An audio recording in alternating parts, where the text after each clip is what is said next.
Good afternoon, everybody. This is Brian Miller from DCED.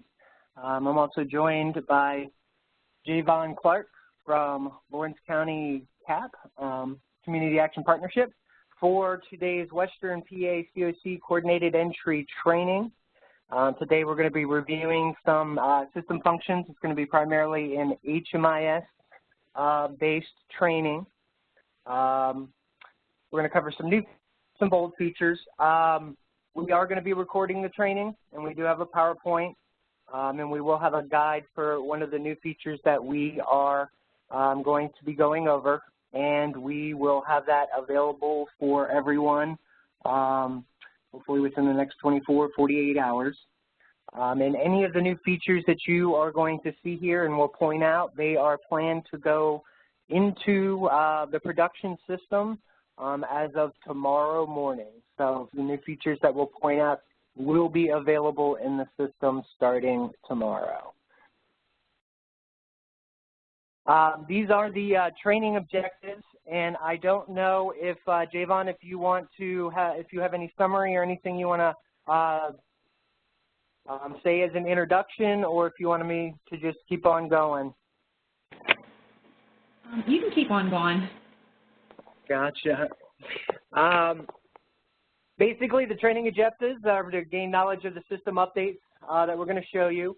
We're also going to review some existing functions and some features that had some questions and also that have importance in running the, particularly on the prioritization list side. That's where most of these, the training is going to center around. We're going to learn and look at the service accept and rejection option for clients off the prioritization list. We're going to look at a few updates that we've made to the coordinated screening assessment in terms of just a few additional drop-down options for when collecting information. As well as we're going to introduce a new feature. It's called service inquiry function that we hope will facilitate better communication and processes of making matches between clients on the prioritization list and providers in the community that have openings for them. What we're going to do is we're kind of going to break this up into 3 sections. We've got the smaller coordinated entry system updates, and we're going to, between each of the 3 sections, which will be the small updates, the new service inquiry that we will introduce, as well as then the service accept. Between each section, we're going to actually jump into the HMIS system, and we are going to show you the live demo of the updates that are going to take place, or the review that we want to do for those specific items.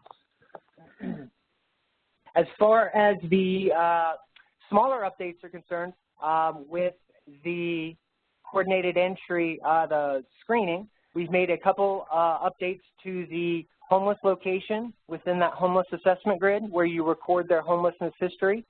We've added a new option there, as well as added some definitions for interim housing and this new option. And we're going to cover some of the rules around how the youth scoring works, just to make sure everybody's clear on it. And before we hit that, we're actually going to show you some provider setup to where you can enter in and update your own agency or provider information in terms of contact information, primary contacts, emails, that sort of thing. So let's go ahead and jump into the system.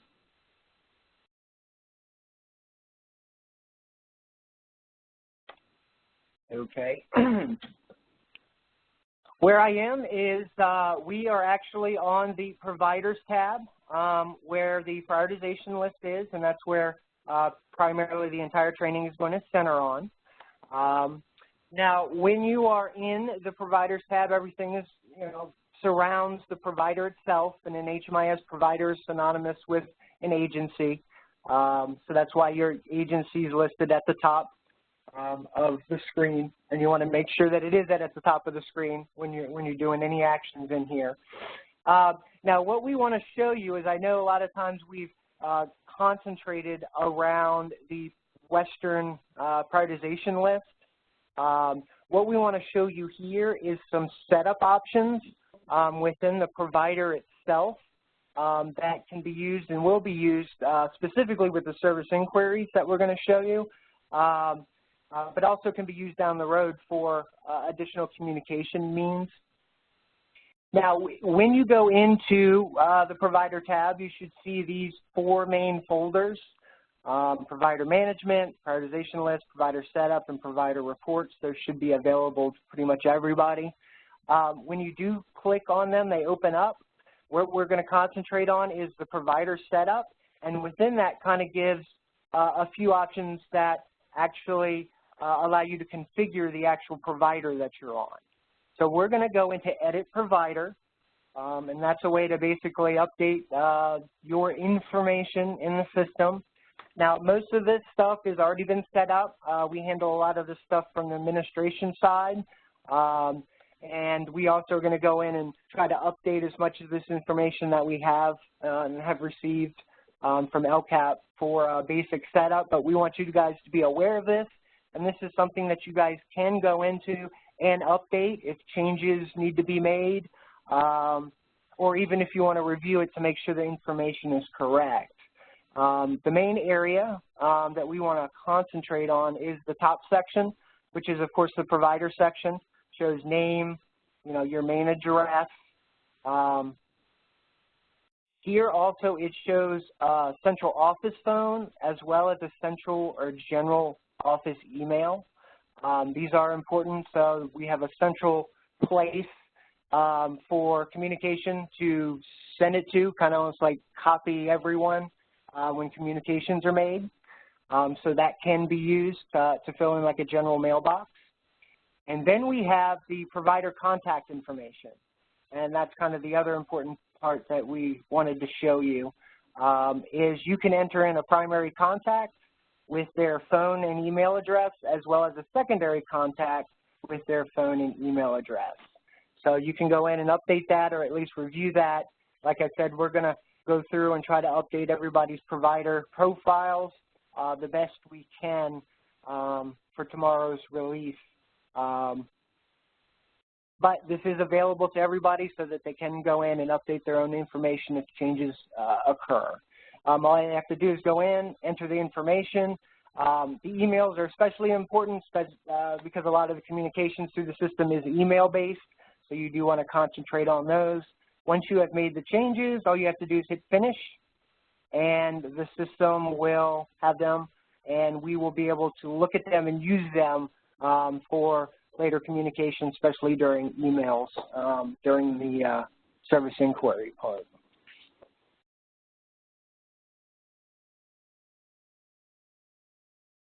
Okay, the next section that we want to go into are the actual assessment itself, the coordinated or the coordinated screening, which can be located on the prioritization list with all your clients by using the action menu. And if you use the review prioritization list, that's kind of a way to go into the record itself and see pretty much all the setup and information for the client itself. Now, we did mention that there's a general email for your provider. We have actually also added when you place a client or when you're looking at an existing client, along with doing an assigned staff member, you can also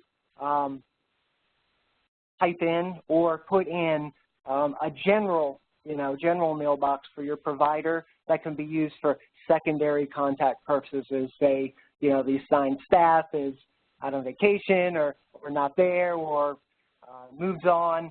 It just allows a nice secondary bit of communication that you can use directly on the prioritization record. Now, within the screening itself, how you can get to the coordinated screening is there's the option up here, and it'll list all of the coordinated screenings for the client itself, and you can click on the action menu here, and actually hit Review Screening Tool and load the actual screening onto the screen and make changes, adjustments as needed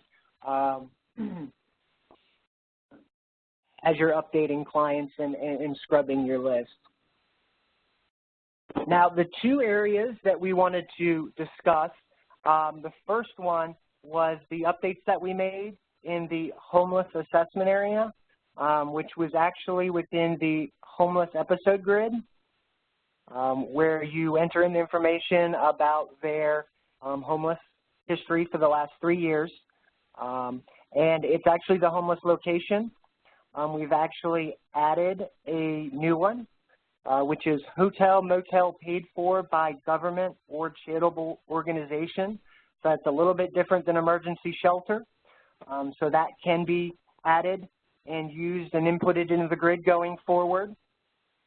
The other thing that we've added is for some of the items that need a little bit more explanation or tips for their entry, when you select them, an actual tooltip will pop up right beside them.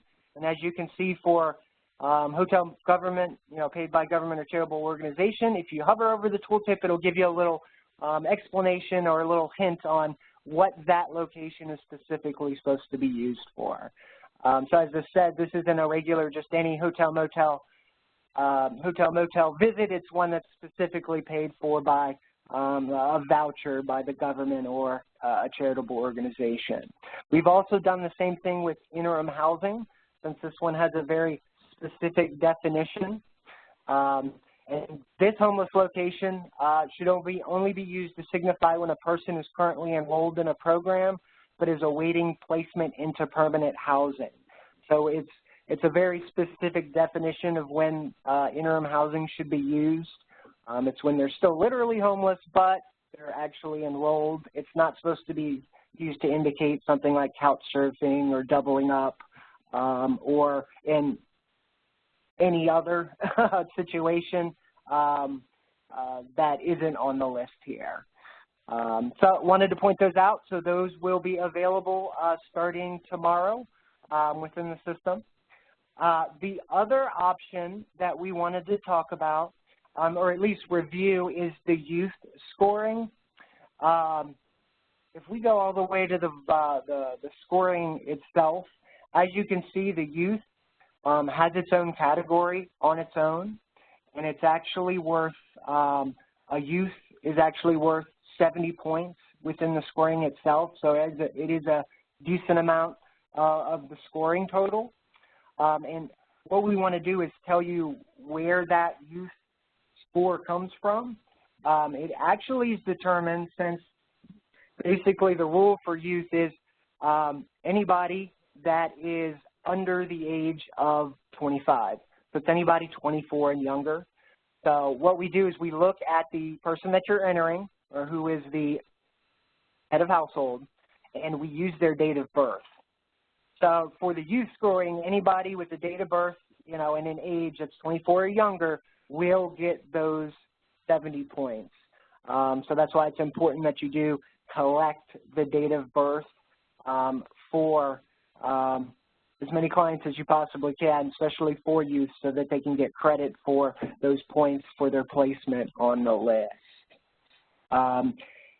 Those were the two main sections. Now, I do want to show the youth for a DV client, because with DV, we do not use the date of birth for the youth scoring, primarily because with anonymous clients, we do not collect that information. So what we've actually done is within the household section, we actually have a youth checkbox that is kind of put there in place of the date of birth.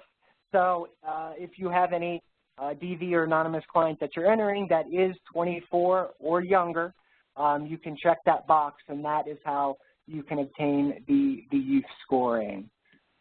So we just wanted to cover that since it was an important piece of the scoring within the overall screening itself and placement on the list.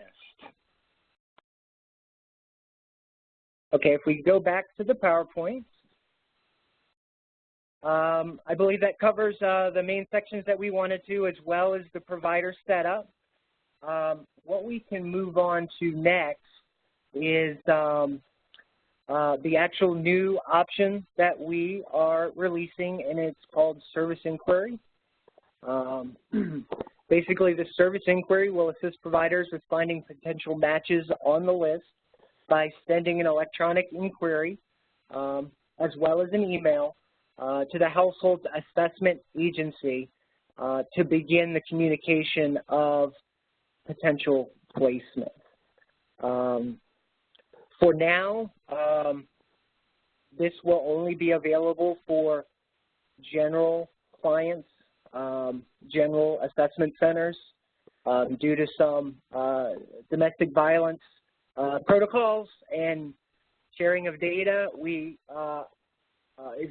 going to leave that the same for now, where you do the manual or outside the system connection with that until we further define the rules around possibly allowing that function for those. Now,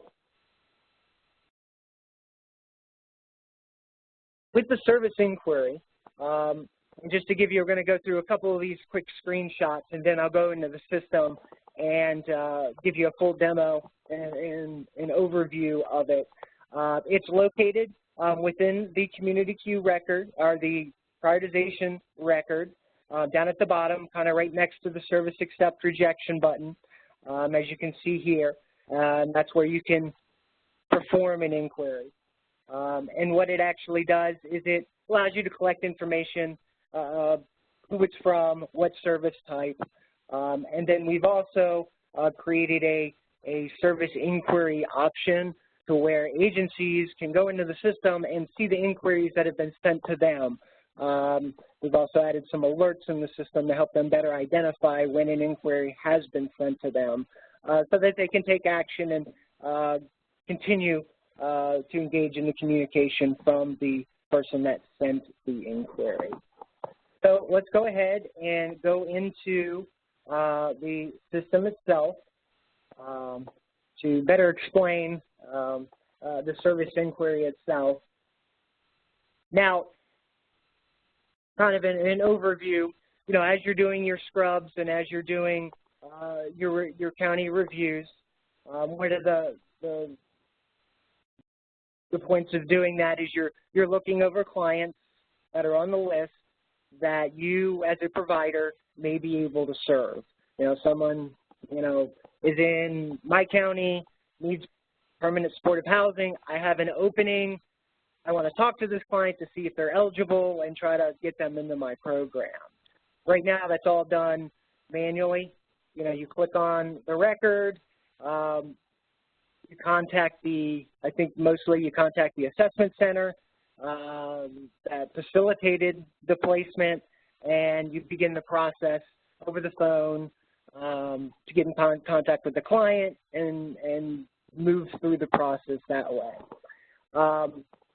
This process is basically an electronic version of that, which hopefully can, A, speed things up a little bit, make things electronic. You know, through emails, communication can be a little quicker, as well as we're also recording that information. We're recording what inquiries and contacts have been made to better gauge how the system is working. So the idea is once you, as a provider, find a client on the list that you believe you might be able to provide a service for, what you can do is open up the record and then go down to the bottom, and there will be that service inquiry option. Now, this option should be used basically you're starting communication with the agency that placed them. So you click on that option, and it already knows who it's sending it to, which is the placement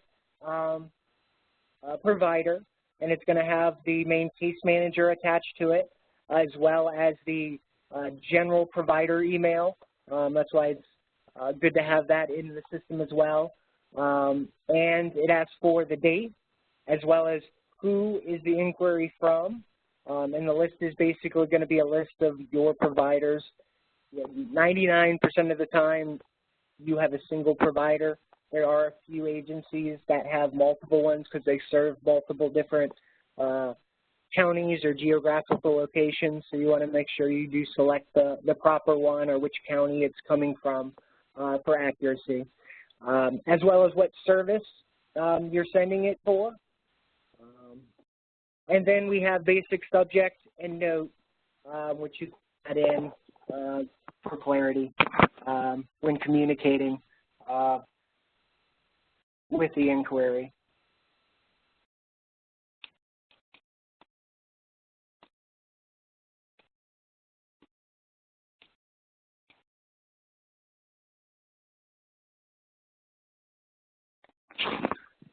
So you can enter in a subject and a note, and you go ahead and hit save.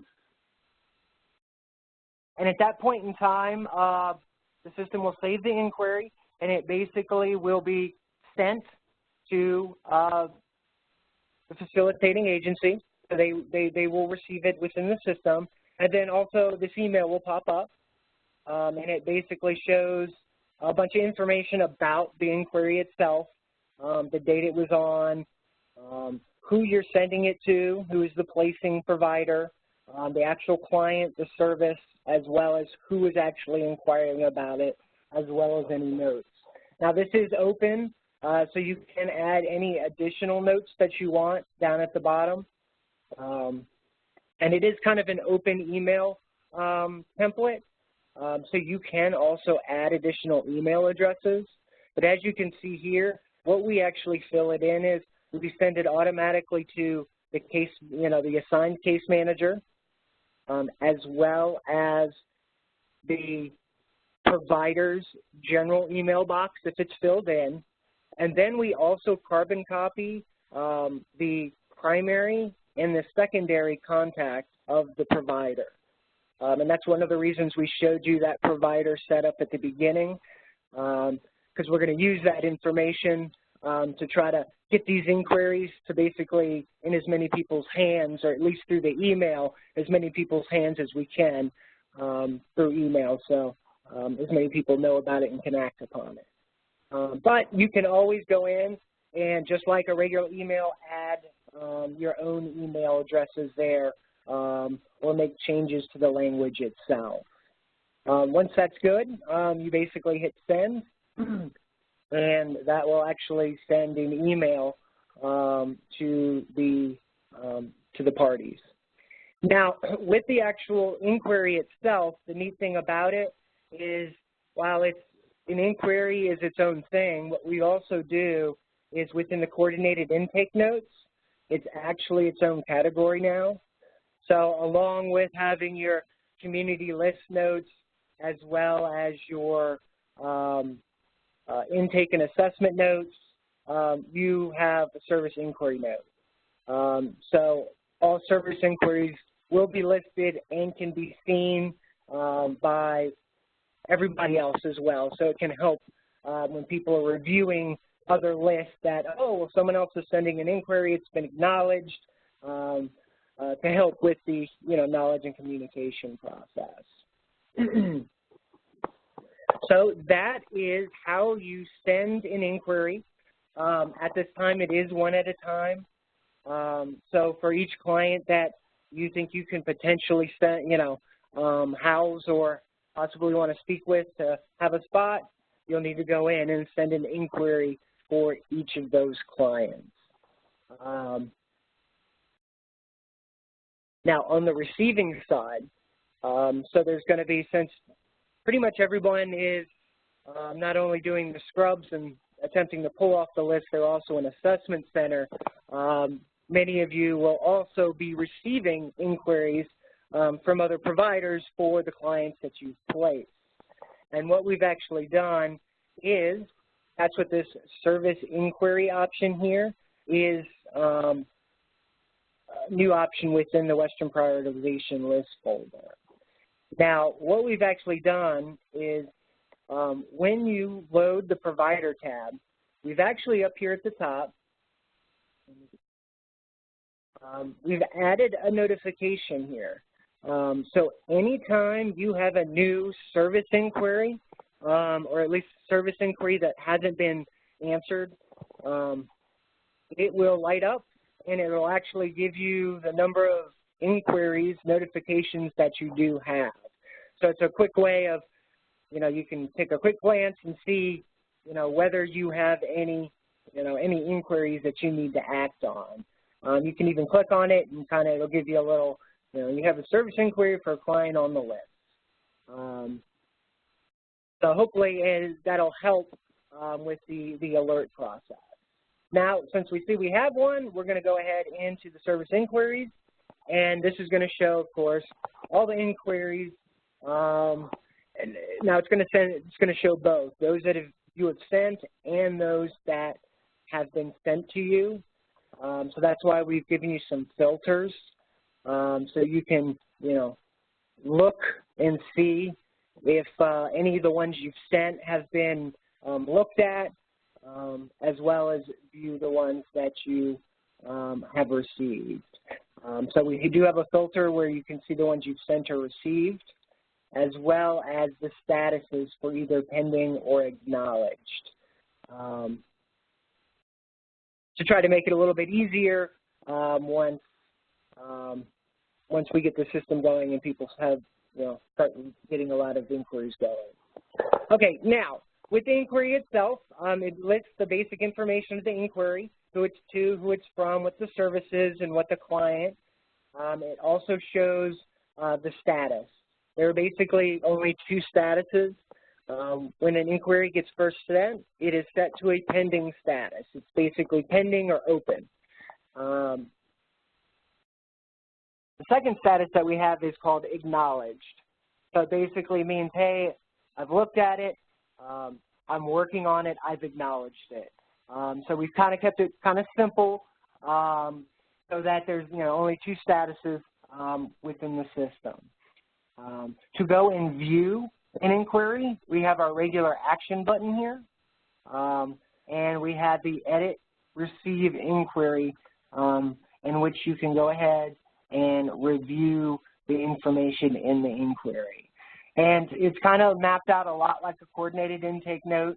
It kind of uses the same template with who it's for and who it's from. It shows who it's to, who it's from, all that information. Basically, when you sent it, is still there.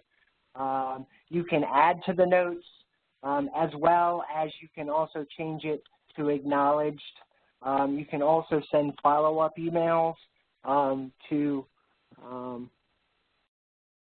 continue communicating through emails, through follow-ups back and forth.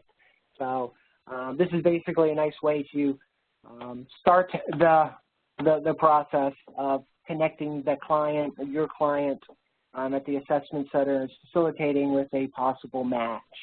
Once you have viewed and acknowledged the inquiry and are going to begin taking action of getting the your client in contact with the provider that sent it, you can hit save. And if you check this box, it will also allow a pop-up email to come up that's pretty much in the same format as the original send. It just has some follow-up in it. And it allows you just to add any additional notes that you may want to, just so you have the emails where it sends back and forth between the two case managers, as well as the main provider's email addresses when handling those messages. Now, the other thing we noticed, as soon as we acknowledged it, the notification went went back to 0. So that means, everything's been taken care of. When they do get new ones, they'll pop up there as well.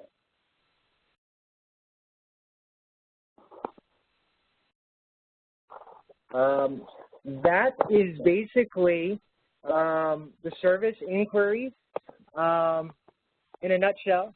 What we'll do is we have one more section to go over, which will be the accept and reject, and then we can stick around and see if anybody has any questions about any of these new features.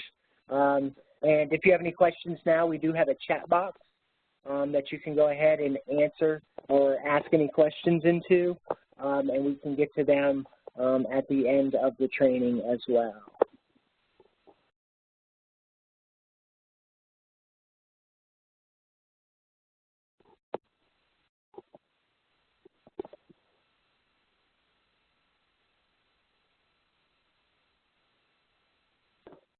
Okay, the next thing that we're going to go over is the service accept reject function, which is something that's been in the system for a little while, but it is important to perform this action, and we're going to kind of cover how to do that again in the system. The option is located within the prioritization list record. It's actually right next to the service inquiry. It's service accept rejection option. And when you click on that option, it basically brings up a little screen that asks you information about the action that you're performing, the accept or the reject, the service that it's relating to, the provider itself, as well as the actual result, whether the service was provided or whether it wasn't provided. The system also allows you to, all in one step, accept the client into your program, as well as remove them or set them to place off the prioritization list, all in one step. So we're going to actually show you that option within the system right now.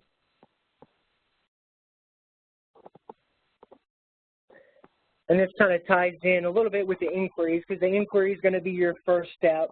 You know, you send out your inquiries to your clients, and then for those clients that you do connect with, become eligible, and you are going to place them into your program. This service accept option is the second, is the next option that you want to perform to make sure that they are properly recorded as, receiving the service, the placement service in the permanent housing, as well as closing them off the list. So once you know that you are serving a specific client, you can go into their record itself, and there is a service accept reject option, and once you click that,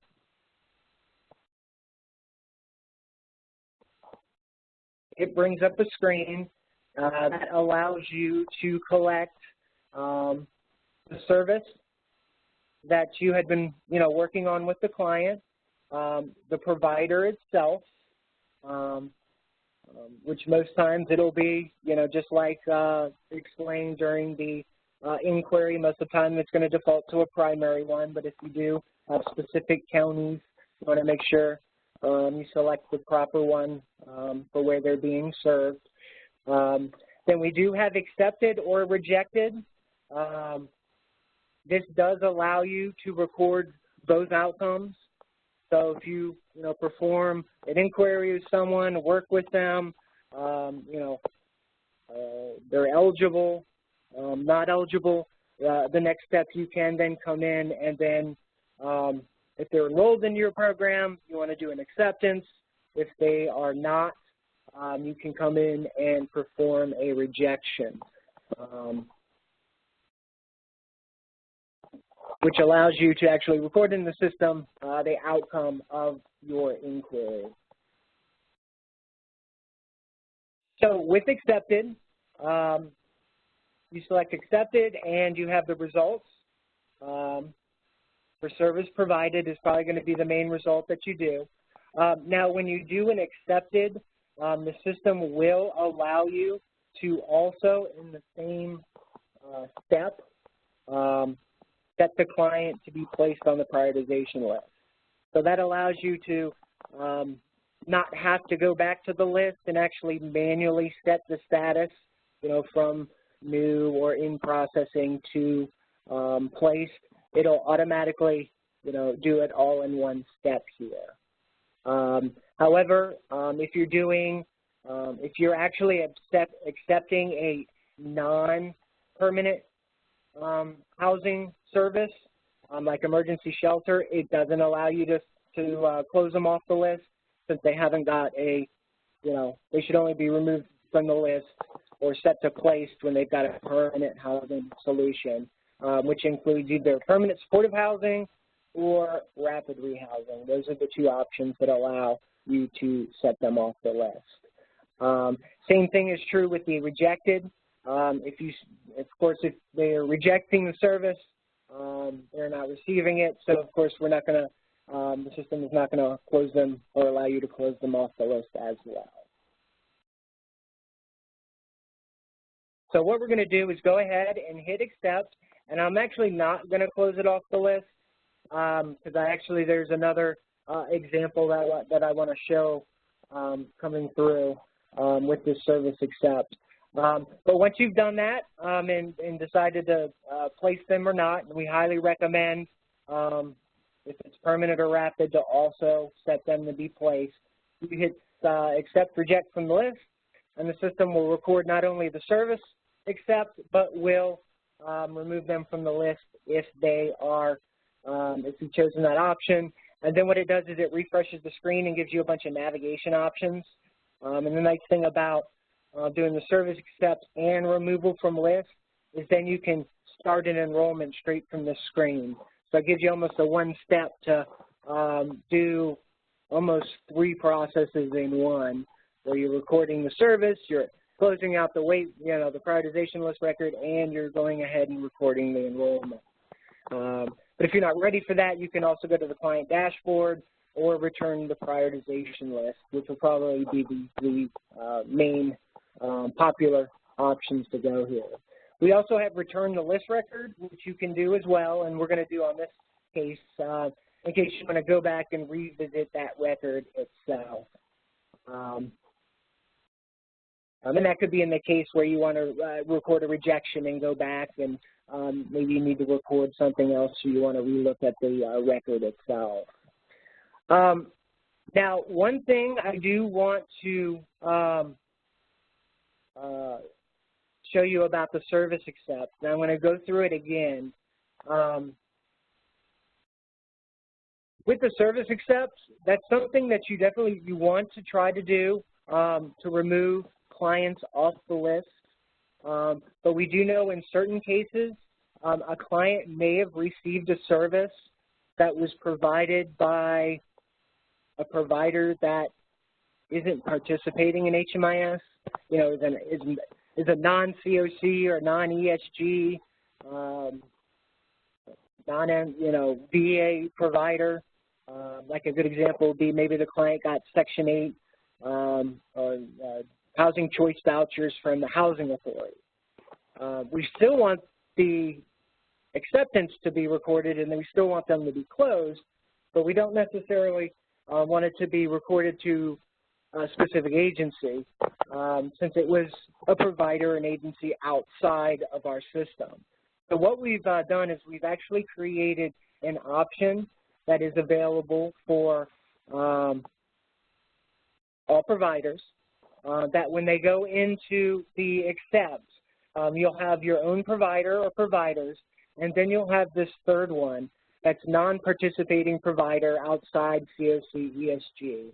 In those instances, that's the option you want to use when you need to record a service that was provided, but again, was to someone that's not using the system and can't technically do their own service accept. Now, the process will work exactly the same as before. It will let you remove them and set them from placed, and we recommend, you think about it the same way. It's just where the service provided will get credited to. So that is a new addition to the system, and that will be available tomorrow for those that start using Service Accept or continue using Service Accept starting tomorrow in the system.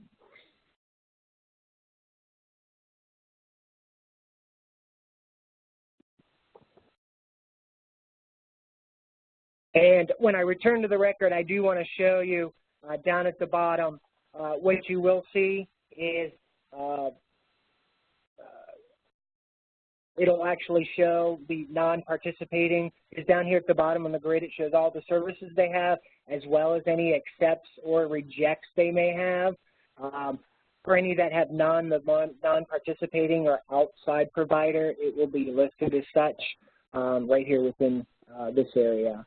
We're also going to add that into reporting as well, so we can show how many get accepted outside the system. But as you can see here, when we check the place button, the person gets automatically placed off the list, that status, and he is now, or this person itself is on the historical side, no longer on the active list. Now, if we go back to one last note about the service accepts themselves.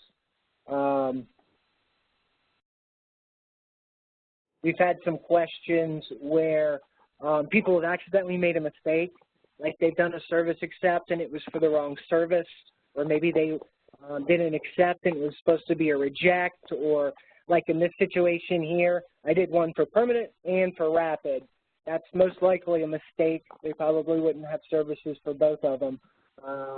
So we want to show you how to correct that mistake.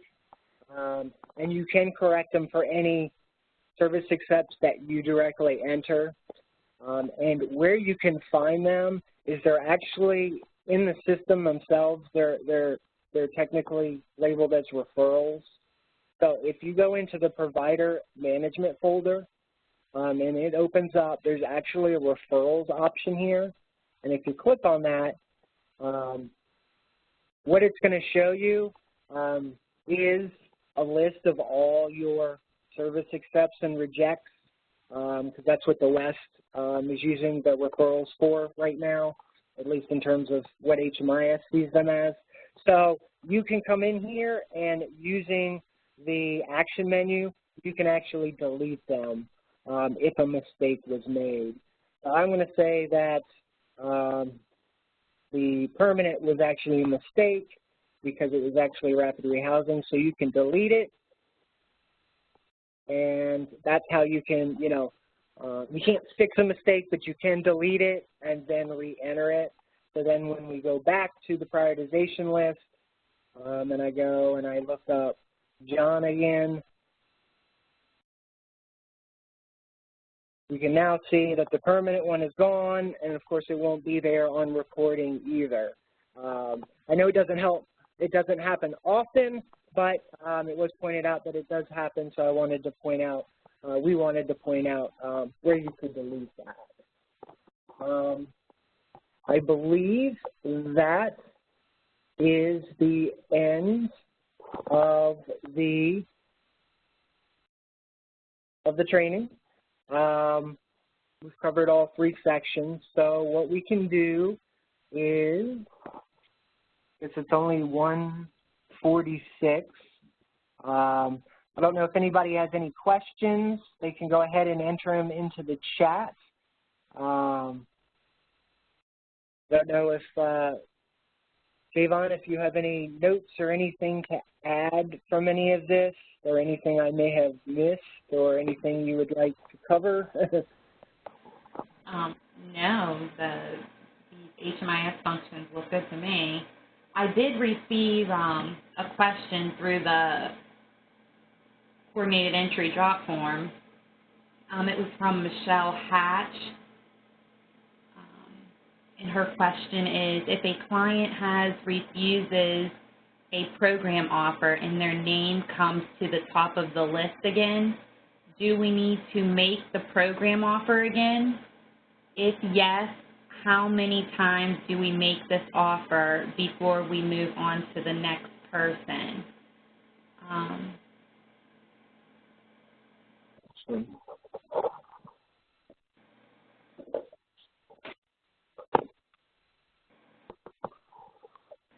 Now, is the reason why they're, Michelle, I have a question for you. Is the reason why they're refusing the program is because they're not willing to relocate to your county? Are we able to unmute Michelle? Yeah.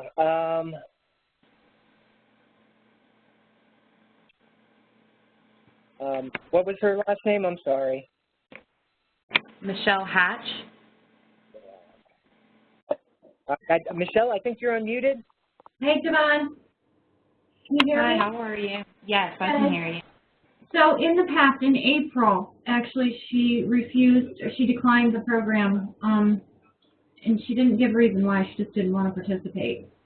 So now she came back up, and we're pulling. Do we offer again? So she doesn't want to. She didn't want the program at all at the time in April. Because you had said she does not wish to participate, like she's no longer interested in housing programs. In April, she wasn't interested in the Northwest program. She's still on the list. And is it a? I say yes, Okay. unless she's removed from the list because she's not interested in seeking services from the CSD. Okay. Okay. And if she's no longer interested, then we can close her off the list. Okay. We can do that. Thank you.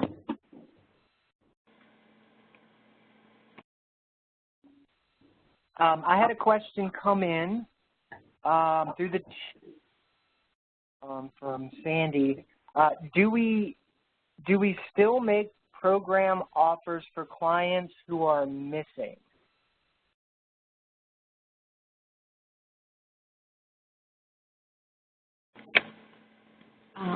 Yes, we are reaching out, contacting missing clients to extend offers as they pull in order of priority. I know it was said, not an official policy yet, but that chronic individuals would be engaged and contacted indefinitely when they're in missing status. More than hopefully we have someone, out there, street, have been assigned for street outreach purposes to engage those clients back with us.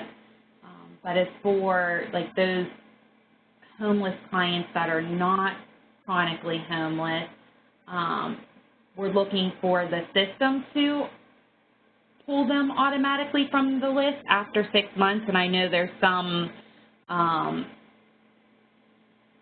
working of that policy and procedure as well, so more information to come out soon. Sandy? Did I answer your question? Can you unmute Sandy? Yeah.